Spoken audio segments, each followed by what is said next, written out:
In Brazil, the death toll resulting from heavy rains and landslides in Petrópolis rose to 136.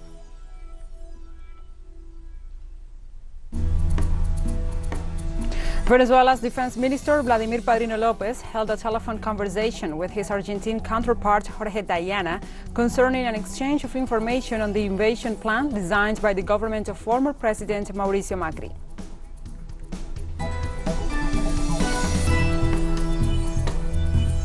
The first buses carrying refugees from Donbass began arriving in the Rostov region in southeast Russia.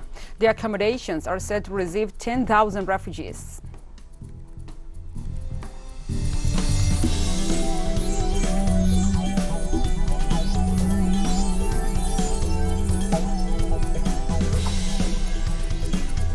From the headquarters of teleSUR English in Havana, Cuba, this is From the South. I'm your anchor, Gladys Quesada.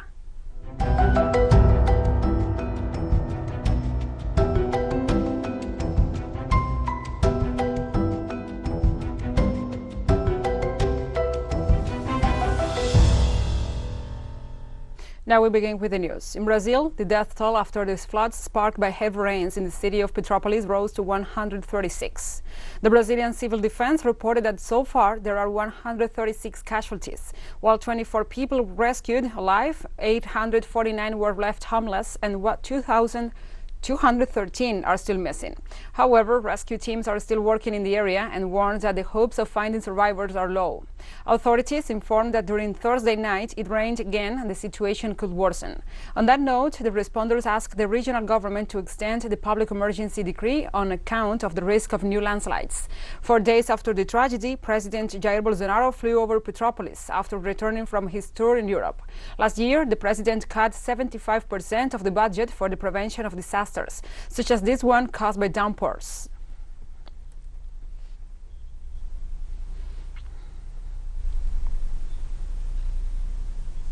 As the body search continues after one of the worst disasters in the history of the Brazilian city of Petrópolis, social fractures are coming to light. With more on the matter, our correspondent Brian Mier. The city of Petrópolis, anger is mounting against the descendants of the former royal family who reside there after they issued a letter saying that they were praying for the victims of the disaster that took place last Tuesday, when over 30 days worth of rain fell on the city in less than 3 hours, turning streets into rivers, causing massive landslides that killed over 130 people, with over 100 still missing, leaving hundreds of families homeless. The royal family says that they're praying for the victims, but many of the residents of Petrópolis are saying this isn't enough. In 1847, a municipal act was passed in Petrópolis called the Laudemio, which gives the royal family and the ex-royal family who represent its descendants to this day a 2.5% real estate tax waged on all transactions that take place in the city. In 2014, the BBC estimated that this comes out to around $1.7 million a year that they've been receiving since the 1800s, despite the fact that the monarchy was eradicated in 1889. As more and more urban planners point out that the main reason that so many people died in this disaster was because of inequality in the housing market, which forces the poor to live in dangerous locations on steep hillsides due to lack of adequate social housing. Some politicians and residents are saying that this money could be better used in housing construction, so that in the future, accidents like what just happened in the Morro da Oficina, which wiped dozens of houses down the hillside, won't take place anymore.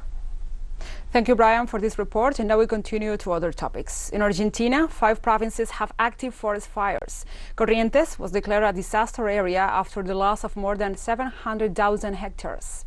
According to the National Fire Management Service, fires continue to advance in the provinces of Misiones, Formosa, Rio Negro, Chubut, and Corrientes, the latter being the most affected with around 9 active outbreaks, as a result of which it was declared an ecological and environmental catastrophe zone. According to the governor of this province, Gustavo Valdez, in this territory more than 700,000 hectares of forest were destroyed by the fire, which represents 7% of the territory and has caused the migration of animals to other regions. Valdez informed that at the moment 2,600 firemen and brigadiers are deployed to try to contain the fire.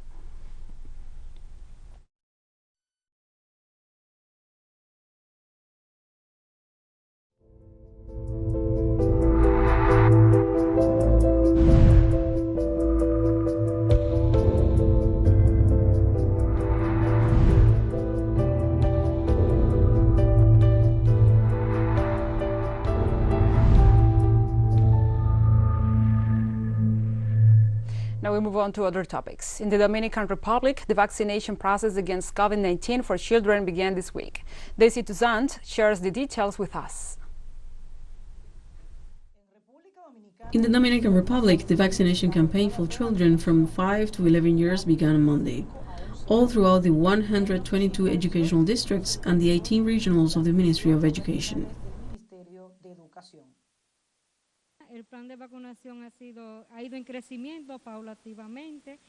The vaccination plan has been growing gradually. We ask all the parents to grow awareness and to come and get their children vaccinated. Trust the vaccine so that we can end this pandemic. We're using Sinovac, 2 doses, one now and the second shot after 28 days.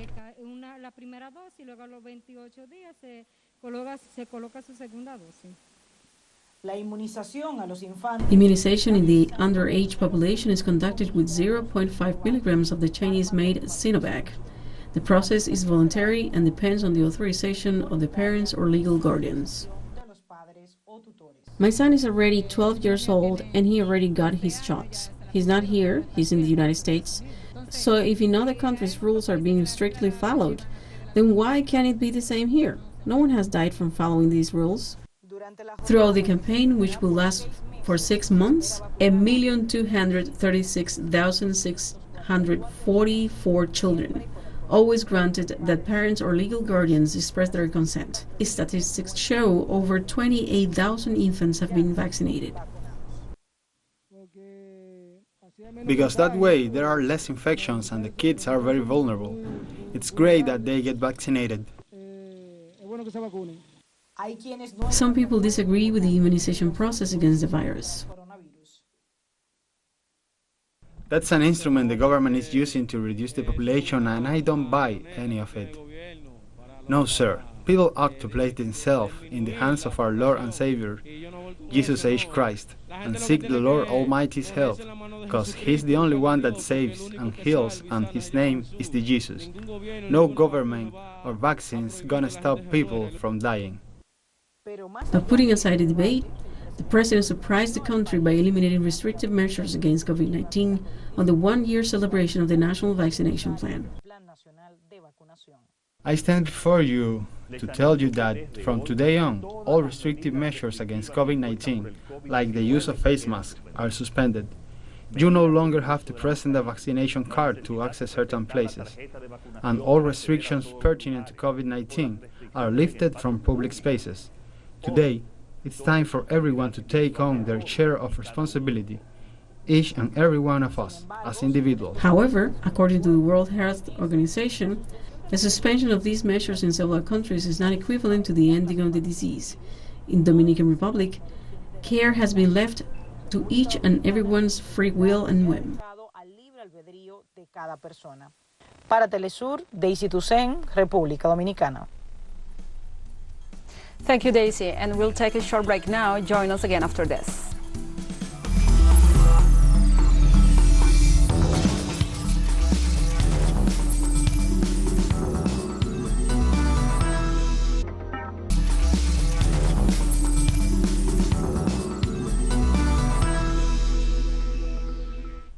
Welcome back to From the South. Venezuela's Defense Minister Vladimir Padrino Lopez held a telephone conversation with his Argentine counterpart Jorge Tayana concerning an exchange of information on the invasion plan designed by the government of former President Mauricio Macri. Several media reported that Vladimir Lopez welcomed the start of the internal investigation into the Puma operation. These maneuvers began after President Nicolás Maduro Moros ordered investigations to be carried out regarding the invasion plan. The inquiry also had the unanimous vote of the National Assembly. Minister Tayana declared he was not surprised by the interventionist measures against the country because Macri was an active member of the Lima Group.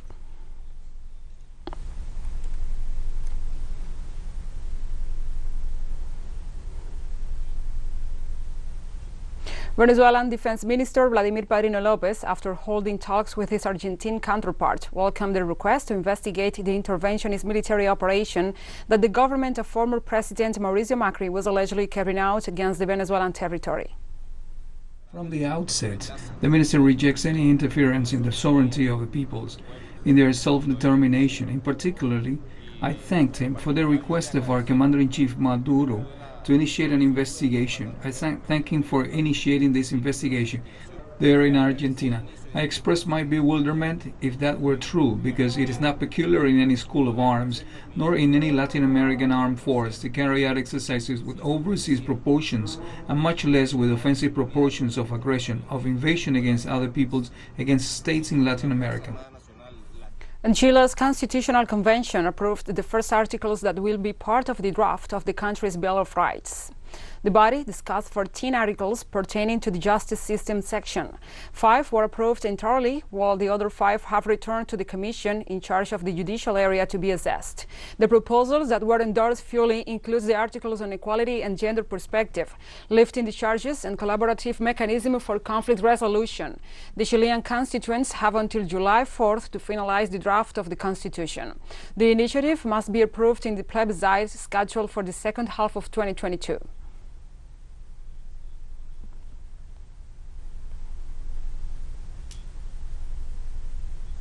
This Friday, in a briefing session, the Security Council of the United Nations will address the problems in Haiti and the challenges faced by the Integrated Office of the Multilateral Organization in the Caribbean island.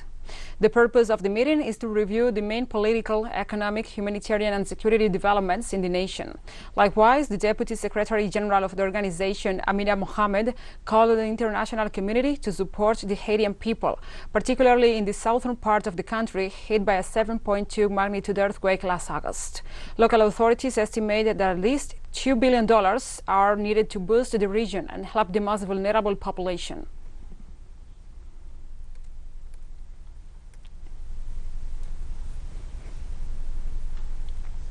This February 18th, addressing the Council via teleconference, the UN Special Representative for Haiti, Hélène Lalim, stated that the situation in the country remains fraught and highly polarized despite some signs of progress. To emerge from the acute political and institutional crisis in which it's plunged, it is imperative that all Haitian leaders resolve to engage constructively with one another to stir the country towards a process that will allow elections to occur.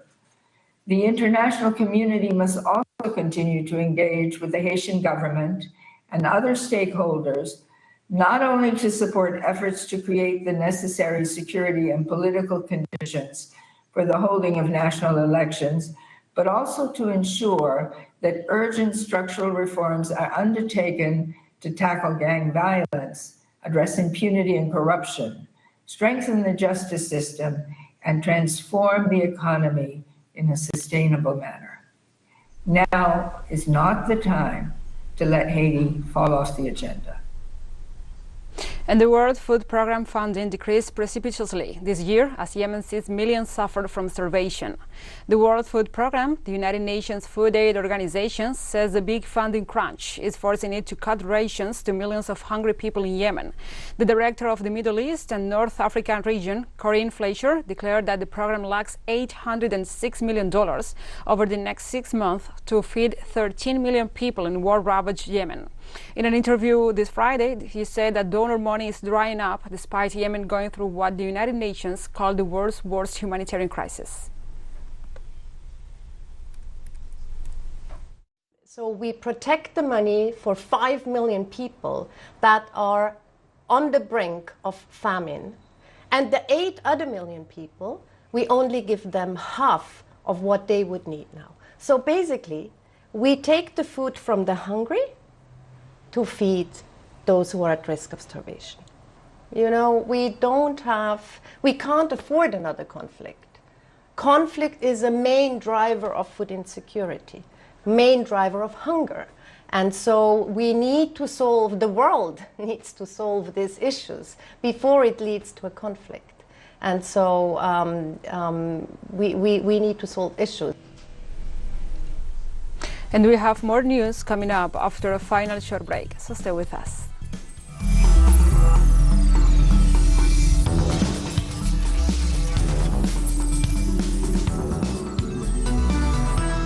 The accommodations are set to receive 10,000 refugees, according to reports from the TASS agency. The chief of the self-proclaimed Lugansk People's Republic, Denis Pushilin, issued an order of evacuation for children, women and the elderly, given the recent ceasefire violations and explosions recorded in the Donbass region only on Wednesday, which amount to over 800 combined, according to the Organization for Security and Cooperation in Europe. The estimated number of refugees is said to rise up to 700,000 in total. Russian President Vladimir Putin already ordered the Deputy Minister of Emergencies, Alexander Chupryan, to fly urgently to Rostov to finalize the setting up of accommodations for the refugees flee a potential invasion from Ukrainian government forces.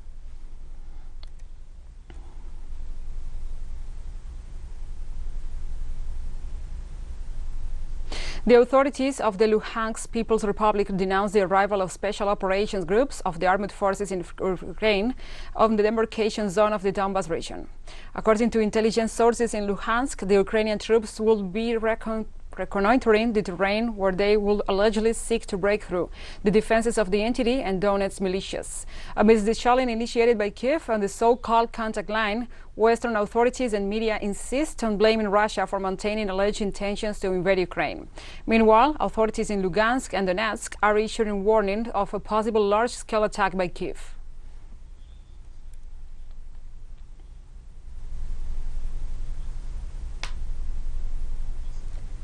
A powerful explosion thundered in Luhansk, after which the Donbass pipeline caught fire. Emergency crews of the state unitary enterprise Luhansk Gas went on the site of the accident. After assessing the damage, the territory officials declared that the cause of both explosions on the Donbass gas pipeline was sabotage. This comes after news of the Donetsk People's Republic leader's car blowing up in front of the government house in that other separatist region in Ukraine. Meanwhile, back in Luhansk, several authorities denounced the movement of Ukrainian troops in demarcation zone of the Donbass region, while the evacuation of civilians towards Russian soil was set in motion.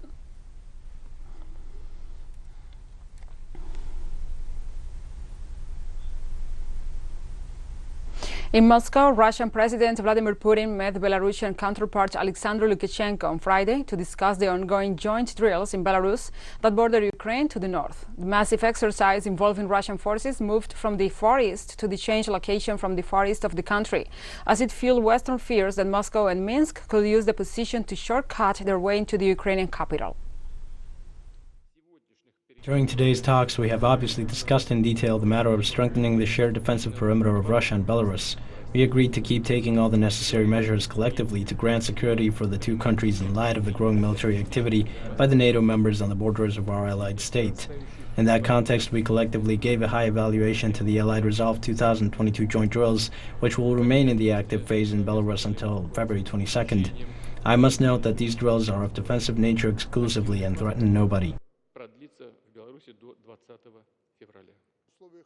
Under the conditions of a growing military threat at our borders feeding Ukraine with weapons, Belarus and Russia are forced to look for adequate methods of repelling a possible attack, namely along the southern border in the case of Belarus. There is nothing out of the ordinary in us taking a close look at the border on the south of Belarus.